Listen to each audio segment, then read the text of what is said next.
Hello, Gemini, Sun, Moon, and Rising sign. This is your 2022 year ahead forecast. If you're listening to this on YouTube, you're getting about a 20-minute preview up to half an hour of what is a 75-minute or so 60 to 75-minute recording about the sky in 22 for you. I really am excited for you, Geminis. And if you want to buy the whole thing, check the link below to buy your sign or the All Signs bundle. But Gemini, you are coming into what I'm going to call a year of amazing decision-making, action-powered forward momentum in you fully actualizing some aspect of yourself that you may have been unable to get off the ground. And you're going to do this in a very, very auspicious and rare way.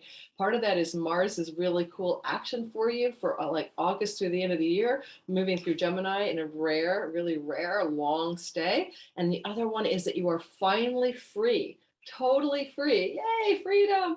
From the eclipse cycle of 2020, 21 into early 22. You have been under eclipse duress.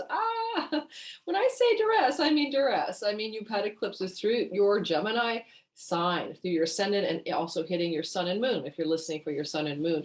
And, you know, that has been intense. It's been north node eclipses as well, which are propelling you to expand and change in a very dramatic and very, intense ways. That eclipse cycle kind of opened up in June of 2020, and the last eclipse happened on December the 4th, 2021. Because that last eclipse is happening close to your corridor of Gemini Sag, it was 12 Sag, across the way in your house of primary relationships, you may find that this still lingers into early 22, maybe until April, in which things to do with letting go and releasing business partnerships, clients, audience, other, but also spousal relationship under a lot of let go, let God energy. So for some of you, you may have found that that's been what's happening, that you had to sort of like surrender and release a lot to do with your primary love relationship. And for some of you Gemini people, it has come to an end. Now, this energy of having all of this intensity of the eclipse cycle going through your part of the chart is coming at last to a close. And this gives you a new sense of, something intense is finished. You know how you finish, like you study for an exam and you really cram and then you take the test and it's like, oh, what a relief. That's how you're going to feel in 22. Keywords, oh, what a relief.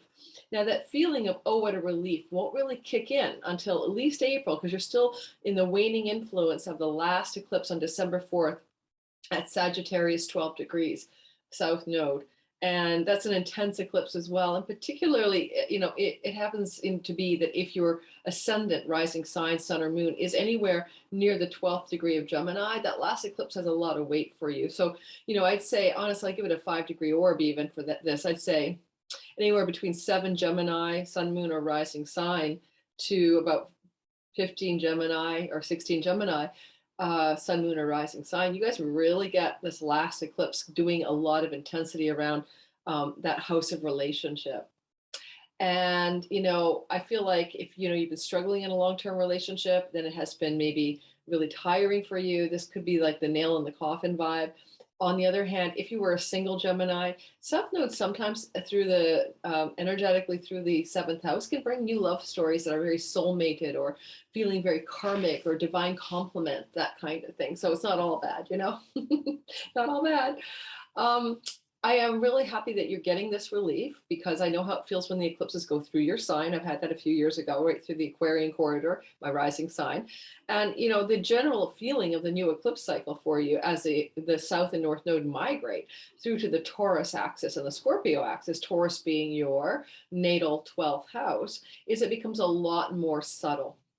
It becomes more like your interior existence is receiving North Node eclipse energy, your dreams at night, your self-undoing and self-defeating habits and patterns can get cleaned up with a North Node through the 12th house. And if you have spiritual aspirations, like some of you may, want to know God or have enlightenment, North Node traveling through the 12th opens up the gateway or the portal to the interdimensional realms and to divine timing, God, truth, and wisdom. I mean, a lot of you may find that even if you've never even had an inclination for learning anything about God, truth, and wisdom, suddenly you do. Now, the other interesting part of it is that while the eclipses are moving through Taurus, propelling you to greater self-awareness, you're also getting that south node going through, the Scorpio corridor of your chart, which is a sixth house. Now, this is a house of sickness, and I'm not going to lie, got to tell you the truth here. If you have the south node going through the sixth house, some of you Gemini will encounter some challenges to your health in 2022.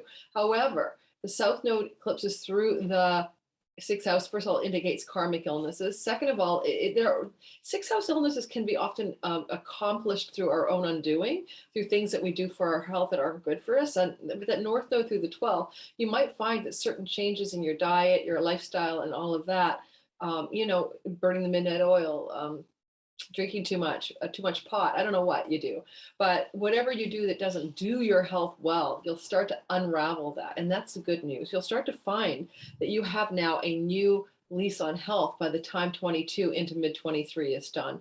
Now, for your work, the sixth house is like your livelihood, daily routine, like go to the office, my coworkers, the way I do the work I do, Zoom, or, phone calls, or the habits and routines of your work can be changing. The south node going through your sixth house will want to shift things there, and there could be a sense of letting go. And for some of you Geminis, there's a letting go of the work you're doing in the world. You're going to quit your job or leave your job, or your company closes down or something like that. Not to worry, okay? Not to worry, because these things, if they do happen, they're opening gateways for you to something better, something new. I always think about eclipses with that old Rolling Stones song, you don't always get what you want, you get what you need. Excuse me, I'm trying to get this bracelet on because I really like it. It's got good juju. And it was given to me by one of my dear friends who is a Gemini and unfortunately passed away during an eclipse to her son. Yes, these things happen. In that eclipse cycle you Geminis went through, she had an eclipse to her son that ended in a sudden heart attack. So, I don't want to always be a downer, but, eclipses can tell us these really true sky stories. So you're here you are surviving because you're on the other end of this cycle. And I want you to know that, with the south node in your sixth house, some of you also will end up leaving your work or changing your work significantly, but because it is time and there is something better for you. Okay, simply said. And, some of you may be drawn to go back to school, to study, to go to university, to upgrade your education, or to spend a lot of time in and around people from foreign shores or foreign lands, or do that yourself. The 12th house is a foreign shore thing, sanctuaries, ashrams, retreats, foreign lands, gurus. But the ninth house is being squared, and I often find that means changes around education. And you may find with that ninth, third square, some of you go back to school. And if you do, you go back to school either to learn something that you need to learn to actualize new career directions, or just because you do need to learn something philosophical and spiritual, because again, the ninth house is a house of God and you're in the 12th. The eclipses are going through your 12th. So, gurus, ashrams, religious traditions, God, wisdom, these are things you're called to dive into in 2022. When I talk about health problems with the north node going through the 12th, it's possible that you may have also the experience of someone being not well and having to spend time with them in hospital or something like that. And so there's just another option there for you that may not be about your health at all. And maybe you're drawn to spend time helping nurture someone back to health, or spending time with them as they recover from some health challenge in 22. Now, there is an eclipse reading I have. Check the description link below, because I can't tell you everything that's going to happen during these eclipses, because there are 4 in 22, one in May of 23, and one that happened in November of 2021. And they all tell like beads on a bracelet, they're all connected. So that eclipse reading is on sale right now. I think I'll keep it that way because I think I love that reading. And it gives you a good 18-month outlook for the cycle as it goes through your 12th house. Now, the other thing is that you're having a really rare action with Mars spending 6 months in Gemini. Now, guys, I should have checked how rare that is. It's a minimum every 24 years, but it could be up to 30 years, where Mars will spend that long going through your sign of Gemini. And because it is so rare, it's incredibly powerful 222 for you. This begins on August 20th, this Mars entry into Gemini, and he doesn't get the hell out of Dodge until way down the chute, guys, until March of 2023. In essence, Mars is going to ramp up you, your sun, your moon, but mostly you rising sign Geminis, to become more passionate, more directive, have more momentum in your goals and what you wish in your career and relationships and where you live. He's going to give you executive decision-making power. He's going to make you an action taker, if not an action hero of the mind, right? And your ideas are going to be full of Martian energy, like go getter, you know, Nike, just do it. There's good slogan that belongs to Mars. And while I feel that this is going to be mostly good for you because Mars is a god of accidents and surgery, you could need surgery and you may have some accidents. So be cautious depending on where your rising sign, sun, and moon is by degree. If you were tracking Mars during his long stay and his retrogradation, you want to watch for times where he's on the ascendant, sun, or moon, particularly just because you don't want to burn yourself or, you know, slice your finger or something. But if you need surgery for your body, and Mars, the Lord of surgery, is in your first house energetically, this is not a bad time to do that, especially if it's something you wanted to do but you were unsure. Now there's a whole medical astrology about the best surgical times, like not on a full moon, and you'd look at your chart. So, you know, in gist, you need to go a little deeper on terms of elective timing, but as a sense of Mars, a god of surgery in the first house for 6 months, this is definitely a time in which surgery may be something that you're wanting to look at and will succeed at very well. In other words, things will go well.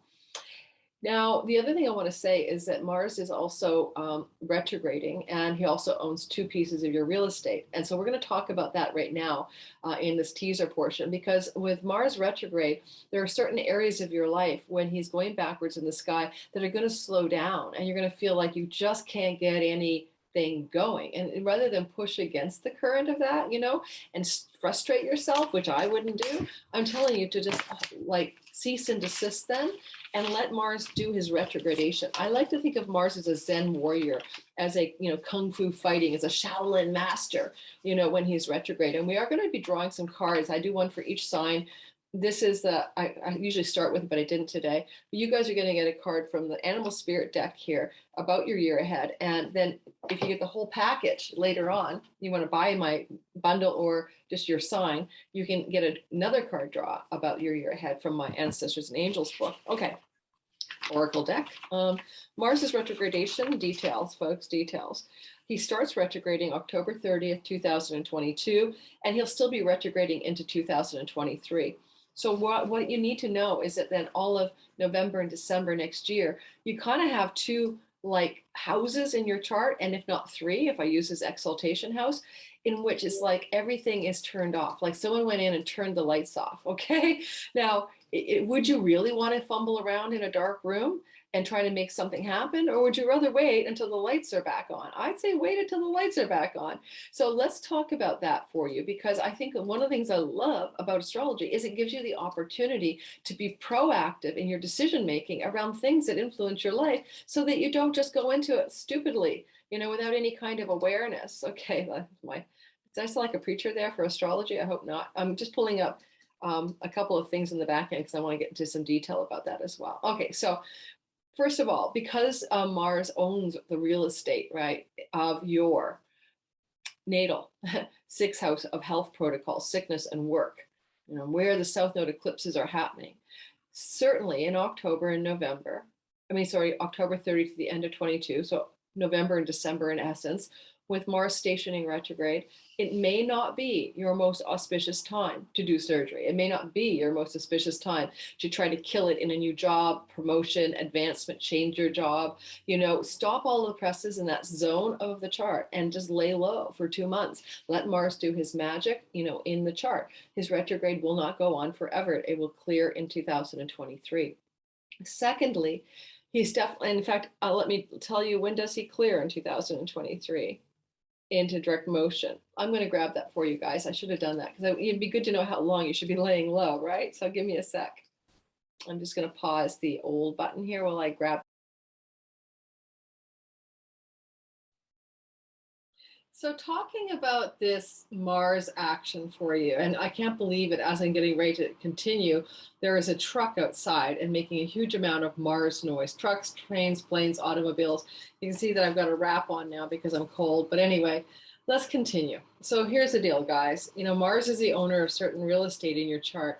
And because he will be retrograding as well as going through Gemini for a long time in 2022, you really need to have your eye on the Mars ball. And Mars is going to have a huge influence on you because he will be in, first of all, your natal first house for 6 whole months, and that's a whole lot of Mars action.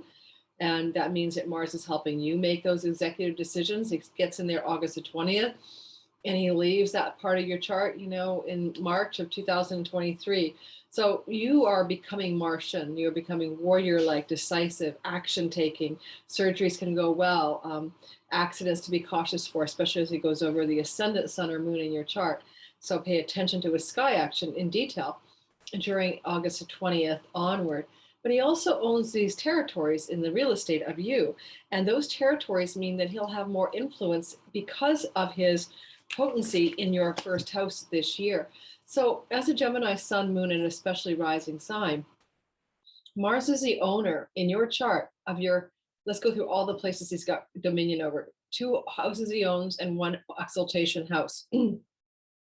So because he owns, for instance, the house of your health and health protocols and sickness, and also work and work routines and daily habits, and the place where you wish to be of service to the world, the 6th house, to find your work becoming a place of service instead of servitude. I'm going to grab all my details in a second on my retrograde cycle, but I want you to know something, that part of the chart could go a little bit offline and also just be highlighted. Now that is the same place in the chart that you're having those eclipses, right, in 2022. As you have south node, lunar and solar eclipses going through Scorpio. So it's already, as I mentioned earlier, that place of surrender, release, letting go, and change. And so, you've got this vibe going on there. And then Mars, even though he spends all that time in your first house or your Gemini corridor, he doesn't really see your 6th house. It's called aversion from the first house Gemini. So he's kind of like off duty. He's really focused on you, and he's not doing a lot to pay attention to the 6th house. But nonetheless, it is a place of influence for him in general. So pay great attention to how he may or may not be indicating a participation with that eclipse cycle to activate more intense letting go when he is in his retrogradation in particular. To be explored if that's true, but I think it may happen that while Mars is retrograding, that softening, letting going, surrendering in health and work and 6th house matters, work routines, etc., could be amplified.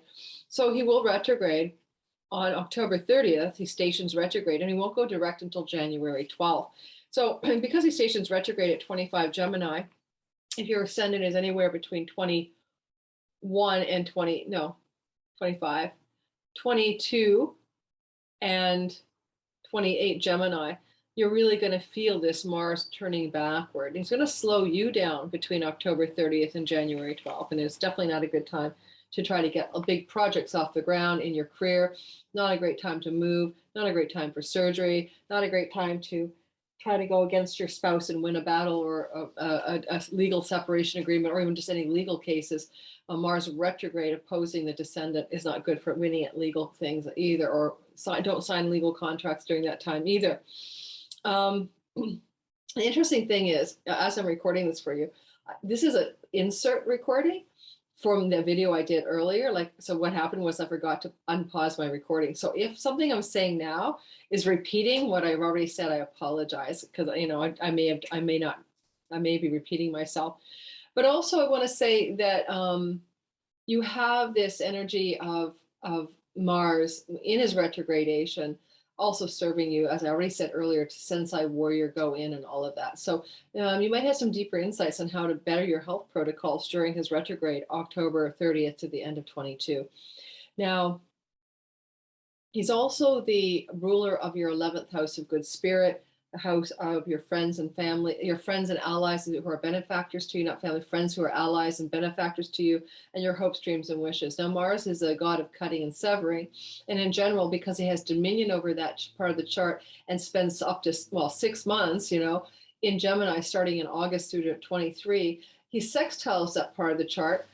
He will bring you potentially really intense and powerful new allies, benefactors, and friendships, and new social circles as well. I feel that it's going to enhance your, if you want fame, your fame. If you don't want fame, your influence. It's going to bring you into contact with larger groups and new groups of people as well.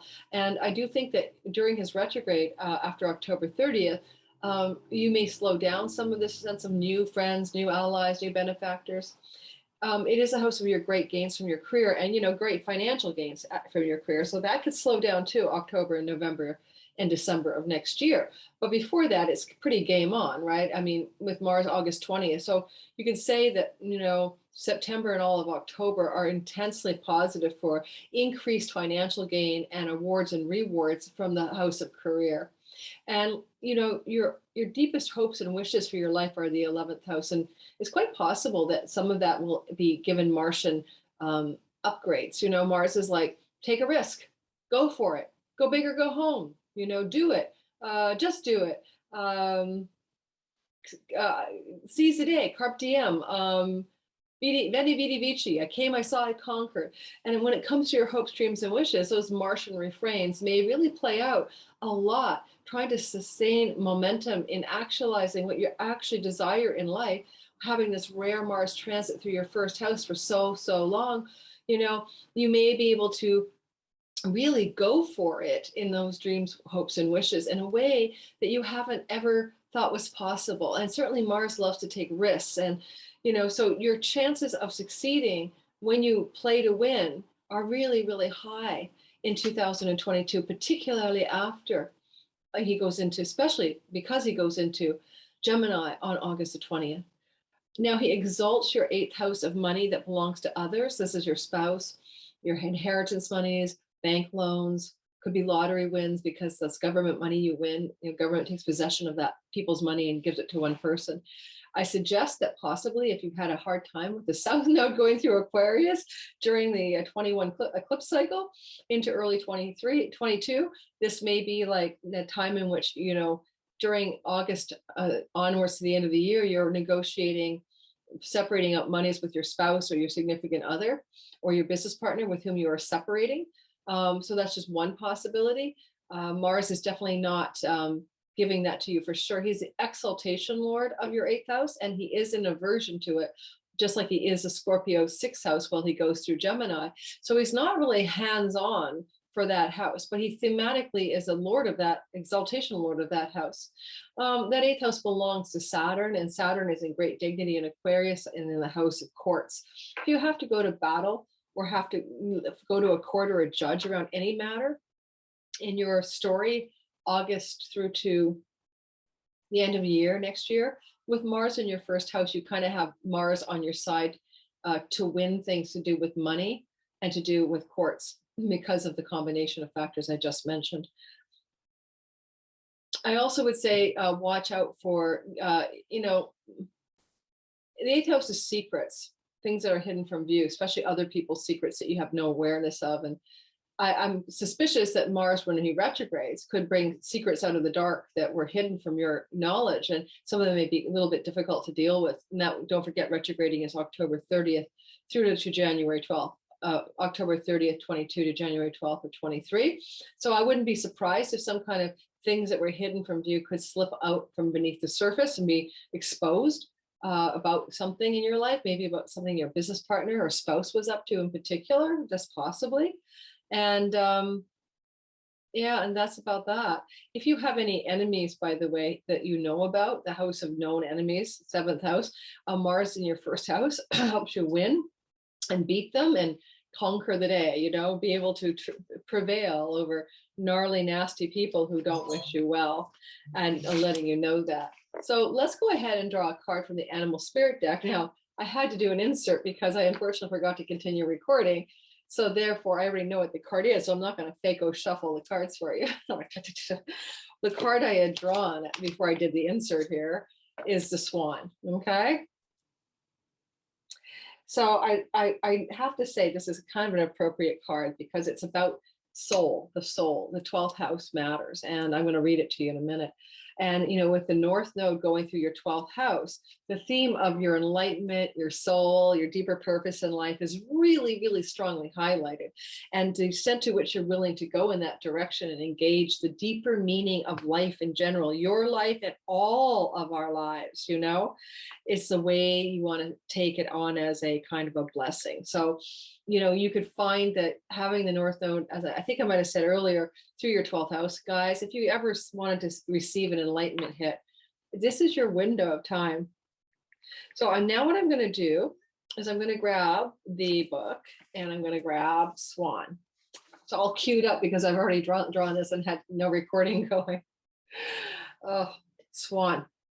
Effortless creativity, sensitive mystic, elegant power.